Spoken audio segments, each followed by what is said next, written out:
जय माता लक्ष्मी। मार्गशीर्ष मास के गुरुवार के महालक्ष्मी व्रत की आप सभी को हार्दिक शुभकामनाएं। आज की इस वीडियो में हम गुरुवार के महालक्ष्मी व्रत की कथा को सुनेंगे। तो आइए भक्तजनों, ध्यान पूर्वक सुने श्री महालक्ष्मी जी की व्रत कथा। भारतवर्ष के सौराष्ट्र देश में द्वापर युग की कहानी है। सौराष्ट्र में उस समय भद्रश्वा नाम का राजा था। वे बड़े पराक्रमी थे। 4 वेद, 6 शास्त्र, 18 पुराणों का उन्हें ज्ञान था। उनकी रानी का नाम सूरत चंद्रिका था। रानी दिखने में बहुत सुंदर और सुलक्षणा थी तथा पतिव्रता भी थी। उन दोनों को 7 पुत्र हुए तथा उसके बाद एक कन्या का वरदान मिला। कन्या का नाम उन्होंने श्यामबाला रखा। एक बार महालक्ष्मी जी के मन में आया कि जाकर वह उस राजा के राजप्रसाद में रहे। इससे राजा को दुगना धन प्राप्त होगा, धन दौलत की प्राप्ति होगी और वह इस धन दौलत से अपने प्रजा को सुख दे पाएगा। गरीब के घर अगर रहे और उसे धन दौलत प्राप्त हो तो वह स्वार्थी की तरह केवल अपने ऊपर ही खर्च करेगा। यह सोचकर श्री महालक्ष्मी जी ने बूढ़ी ब्राह्मण स्त्री का रूप धारण किया। हाथ में लाठी लिए लाठी के सहारे रानी के द्वार तक पहुंची। यद्यपि उन्होंने बूढ़ी औरत का रूप धारण किया था, पर उनके चेहरे पर देवी का तेज था। उन्हें देखते ही एक दासी सामने आई। उसने इसका नाम, धाम, काम, धर्म पूछा। वृद्ध ब्राह्मण का रूप धारित माता लक्ष्मी ने कहा, बालिके, मेरा नाम कमला है। मेरे पति का नाम भुवनेश है। हम द्वारिका में रहते हैं। तुम्हारी रानी पिछले जन्म में एक वैश्य पत्नी थी। यह वैश्य गरीब था। दारिद्र्य के कारण हर रोज घर में झगड़े होते थे तथा उसका पति रोज उसे मारता था। इन बातों से तंग आकर वह घर छोड़कर चली गई तथा वन जंगल में खाली पेट भटकने लगी। उसकी इस दुर्दशा पर मुझे दया आई। तब मैंने उसे सुख संपत्ति देने वाली महालक्ष्मी जी की कथा सुनाई। मेरे कहने पर उसने श्री महालक्ष्मी का व्रत किया। श्री महालक्ष्मी प्रसन्न हुई। उसकी गरीबी दूर हो गई। उसका घर संसार, दौलत, संपत्ति, संतान से भर गया। बाद में पति पत्नी दोनों परलोक सिधार गए। लक्ष्मी व्रत करने के कारण वे लक्ष्मी लोक में रहे। उन्होंने जितने साल महालक्ष्मी व्रत किया उतने 1000 साल उन्हें सुख भोग मिला। इस जन्म में उनका जन्म राजघराने में हुआ है, परंतु वह श्री महालक्ष्मी का व्रत करना भूल गई है। यह याद दिलाने मैं यहाँ पर आई हूँ। बुढ़िया की बातें सुनकर दासी ने उन्हें प्रणाम किया तथा श्री महालक्ष्मी का व्रत किस तरह किया जाता है इस बारे में पूछा। बुढ़िया रूप धारण किए हुए श्री माता महालक्ष्मी ने दासी को पूजा की विधि तथा महिमा बताई। इसके बाद वह दासी माता को प्रणाम कर रानी को बताने अंदर चली गई। राजवैभव में रहते हुए रानी को अपने ऐश्वर्य का बहुत घमंड हुआ। संपत्ति तथा अधिकार की वजह से वह उन्मत्त हो गई थी। दासी द्वारा बताई गई बुढ़िया की बातें सुनकर वह आग बबूला होकर राजद्वार पर आकर बुढ़िया रूपी श्री महालक्ष्मी पर बरस पड़ी। उसे यह मालूम नहीं था कि यह और कोई नहीं माता महालक्ष्मी है, जो कि बुढ़िया को रूप धारण कर उनके द्वार तक आई है। परंतु रानी का इस कदर रूखा बर्ताव देखकर तथा अपना अनादर देखकर माता ने वहां ठहरना सही नहीं समझा। वे वहां से चल पड़ी। राह में उन्हें राजकुमारी श्यामबाला मिली। उन्होंने श्यामबाला को सारी बातें बताई। श्यामबाला ने अपनी ओर से श्री महालक्ष्मी माता से क्षमा मांगी। माता को उस पर दया आई। उन्होंने श्यामबाला को श्री महालक्ष्मी व्रत के बारे में बताया। उस दिन अगहन यानी मार्गशीर्ष मास का पहला गुरुवार था। श्यामबाला ने परम श्रद्धा से श्री महालक्ष्मी का व्रत रखा। फलस्वरूप राजा सिद्धेश्वर के सुपुत्र मालाधार से उसका विवाह हुआ। वह धन दौलत, ऐश्वर्य, वैभव से मालामाल हो गई। पति के साथ ससुराल में आनंद से दिन बीतने लगे। इधर श्री महालक्ष्मी का रानी पर प्रकोप हुआ। फलस्वरूप राजा भद्रश्वा का राज्य एवं राज कारोबार सब नष्ट हो गया। यहाँ तक कि खाने को कुछ न रहा। ऐसी हालत में एक दिन रानी ने राजा से निवेदन किया कि हमारा दामाद इतना बड़ा राजा है, धनवान है, ऐश्वर्यशाली है, क्यों ना उसके पास जाएं, अपना हाल उसे बताएं, वह हमारी जरूर मदद करेगा। इस बात पर राजा भद्रश्वा दामाद के पास रवाना हुए। उसके राज्य में पहुंचकर एक तालाब के किनारे थोड़ी देर विश्राम करने के लिए बैठे। तालाब से पानी लेने आते जाते दासियों ने उन्हें देखा। उन्होंने विनम्रता पूर्वक उनकी पूछताछ की। जब उन्हें यह मालूम हुआ कि वह रानी श्यामाबल के पिता हैं तो दौड़ते हुए जाकर उन्होंने रानी को सारी बातें बता दी। रानी ने दासी के हाथ राज परिधान भेजकर उन्हें बड़े ठाट बाट से स्वागत करवाया, आदर सत्कार किया और अपने पिता का बहुत सत्कार किया। खान पान करवाया। जब वे लौटने लगे तो सोने के मोहरों से भरा घड़ा दे दिया। राजा भद्रशवा जब वापस लौटे तो उन्हें देखकर रानी सूरज चंद्रिका खुश हुई। उन्होंने सोने की मोहरों से भरा हुआ घड़ा मुंह खोलकर देखा, पर हाय भगवान, घड़े में धन के बदले कोयले मिले। यह सब श्री महालक्ष्मी के प्रकोप से हुआ। इस प्रकार दुर्दशा में और कई दिन बीत गए। इस बार रानी स्वयं अपनी कन्या के पास गई। वह दिन अगहन माह का अंतिम गुरुवार था। श्याम बाला ने श्री महालक्ष्मी का व्रत किया, पूजा की, अपनी माता से व्रत भी करवाया। इसके बाद रानी अपने घर आई। श्री महालक्ष्मी का व्रत करने पर उसे फिर से अपना राजपाट, धन दौलत, ऐश्वर्य प्राप्त हुआ। वह फिर से सुख शांति आनंदमय जीवन बिताने लगी। कुछ दिनों बाद राजकन्या श्यामबाला अपने पिता के घर आई। उसे अपने घर देखकर सूरज चंद्रिका को पुरानी बातें याद आई। यही कि श्यामबाला ने अपने पिता को घड़ा भर कोयला दिया था और उसे तो कुछ भी नहीं दिया। इसी कारण श्यामबाला को पिता के घर आने पर उसका कोई आदर आतिथ्य नहीं हुआ, बल्कि अनादर हुआ। पर उसने इस बात का बुरा नहीं माना। अपने घर लौटते समय उसने अपने पिता के घर से थोड़ा नमक लिया और अपने घर लौटकर उसके पति ने पूछा कि अपने मायके से क्या लाई हो। इस पर उसने जवाब दिया, वहां का सार लाई हूं। पति ने पूछा, इसका मतलब क्या हुआ? श्यामबाला ने कहा, थोड़ा धीरज रखे, सब मालूम हो जाएगा।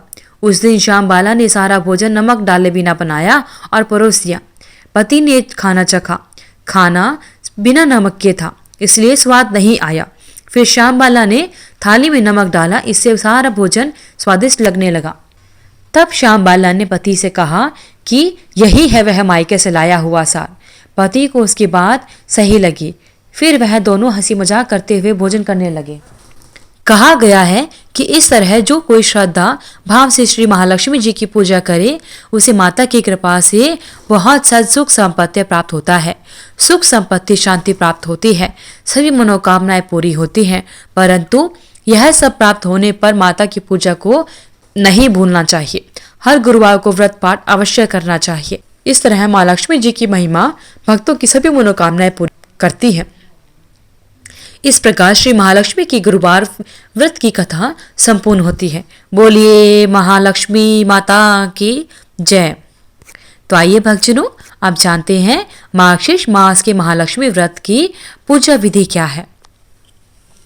यह व्रत पूजा करने से माता महालक्ष्मी प्रसन्न होती है तथा सुख शांति एवं धन संपत्ति प्राप्त होती है।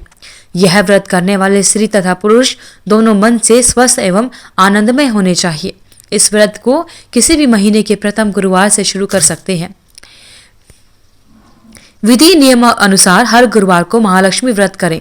श्री महालक्ष्मी की व्रत कथा को लगातार पढ़ना या सुनना चाहिए और यह 8 गुरुवार को सुनना चाहिए और व्रत का पालन करने पर अंतिम गुरुवार को समापन करना चाहिए। वैसे यह व्रत पूजा पूरे वर्ष भर की जा सकती है। पूरे वर्ष भर हर गुरुवार को देवी की प्रतिमा या फोटो के सामने बैठकर व्रत की कथा को पढ़ना या सुनना चाहिए। शेष गुरुवार के दिन 8 सुहागनों या कुंवारी कन्याओं को आमंत्रित करके उन्हें या सम्मान के साथ पीढ़ा या आसन पर बिठाकर श्री महालक्ष्मी का रूप समझकर हल्दी कुमकुम लगाना चाहिए। पूजा की समाप्ति पर फल प्रसाद वितरण करें तथा इस कथा की एक प्रीति उन्हें देखकर नमस्कार करनी चाहिए। केवल नारी ही नहीं अपितु पुरुष भी यह पूजा कर सकते हैं। वे सुहागन या कुमारिका को आमंत्रित कर उन्हें हाथ में हल्दी कुमकुम प्रदान करें तथा व्रत कथा की एक एक प्रति को देकर उन्हें प्रणाम करना चाहिए। पुरुषों को भी इस व्रत कथा को पढ़ना या सुनना चाहिए। जिस दिन व्रत हो उपवास करें, दूध फलाहार करें, खाली पेट नहीं रहना चाहिए। रात को भोजन से पहले देवी को भोग लगाएं एवं परिवार के साथ भोजन करें। पद्म पुराण में यह व्रत गृहस्थ जनों के लिए बताया गया है। इस पूजा को पति पत्नी मिलकर कर सकते हैं। अगर किसी कारण पूजा में बाधा आए तो औरों से पूजा करवा लेनी चाहिए, पर खुद उपवास अवश्य करना चाहिए। गुरुवार को गिनती में नहीं लेना चाहिए। जिस गुरुवार को आप पूजा नहीं कर सकते हैं, किसी दूसरी पूजा का उपवास गुरुवार को आए तो यह भी पूजा की जा सकती है। दिन या रात में भी पूजा की जा सकती है। दिन में उपवास करे तथा रात में पूजा के बाद भोजन कर ले। इस व्रत में कथा को सुनने के लिए अपने आस पड़ोस के लोगों को, रिश्तेदारों को तथा घर के लोगों को बुलाएं तथा व्रत कथा को पढ़ते या सुनते समय शांति एवं एकाग्रता बनानी चाहिए। अघन यानी मार्गशीर्ष मास के पहले गुरुवार को व्रत शुरू करें तथा अंतिम गुरुवार को उसका समापन करें। अगर माह में 5 गुरुवार आए तो 5 गुरुवार को उस दिन अमावस्या पूर्णिमा हो तो भी पूजा करनी चाहिए। श्री महालक्ष्मी देवी की स्थापना या विसर्जन या पूजा विधि क्या है? इस पूजा को करने के लिए किसी ब्राह्मण पुरोहित की आवश्यकता नहीं होती। हर कोई अपने भक्ति से पूजा कर सकते हैं। एक दिन पूर्व ही घर को गोबर लेपे या फिर गीले कपड़े से साफ करना चाहिए। इसके बाद एक ऊंचे पीढ़े या चौकी पर या छोटे मैच पर बीच में थोड़े से गेहूं या चावल रखकर एक साफ सुथरे तांबे या पीतल के लोटे को पानी से भरकर चावल या गेहूं की ढेरी पर रखना चाहिए। पानी में सुपारी डालें, कुछ पैसे डालें, कुछ दूर्वा या घास डालें। ऊपर से लोटे में चारों तरफ 5 तरह के पेड़ के 5 या 7 पत्ते डालकर बीचों बीच एक नारियल रखना चाहिए। उस नारियल पर बाजार में उपलब्ध देवी के मुखौटे या चेहरे को भर एक साफ सुथरे तांबे या पीतल के लोटे को पानी से भरकर चावल या गेहूं की ढेरी पर रखना चाहिए।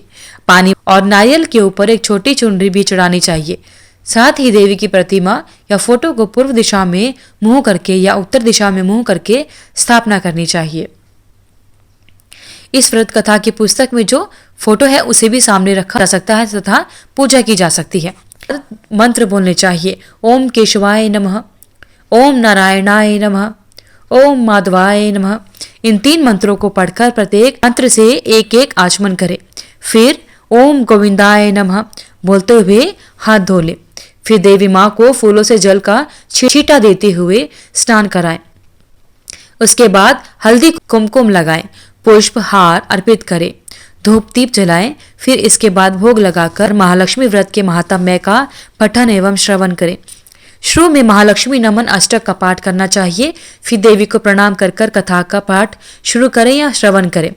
कथा की समाप्ति पर देवी की आरती उतारें तथा फिर से प्रणाम करें। उसके बाद रात को फिर देवी की पूजा करें, मिष्ठान का भोग लगाएं तथा गौ माता के लिए भी अन्न रखें और दूसरे दिन सुबह गौ माता को उनका हिस्सा अर्पित कर दें। इसके बाद परिवार के सदस्यों के साथ मिलकर भोजन करें। दूसरे दिन सुबह नहाने के बाद पेड़ के पत्तों को निकालें और घर में अलग अलग जगह पर रख दें। पानी को समुद्र, नदी, तालाब या कुएं या तुलसी के क्यारे में डाल देना चाहिए। जिस जगह पूजा की हो वहां हल्दी कुमकुम छिड़क कर 3 बार प्रणाम करना चाहिए। इस प्रकार महीने के हर गुरुवार को करना चाहिए। मार्गशीर्ष मास या अघन मास के 4 गुरुवार हो तो चारों और 5 हो तो 5 को इसी प्रकार पूजन करना चाहिए। पद्य पुराण में कहा गया है कि जो कोई भक्त हर वर्ष श्री महालक्ष्मी जी का यह व्रत करेगा उसे सुख, संपदा और धन का लाभ प्राप्त होगा। कुछ लोग इसे केसरी व्रत भी कहते हैं, परंतु इस व्रत में किसी खास रंग के परिधान की कोई आवश्यकता नहीं होती। इसके अलावा महालक्ष्मी मंत्र, चालीसा, आरती का भी पठन एवं श्रवण करना चाहिए।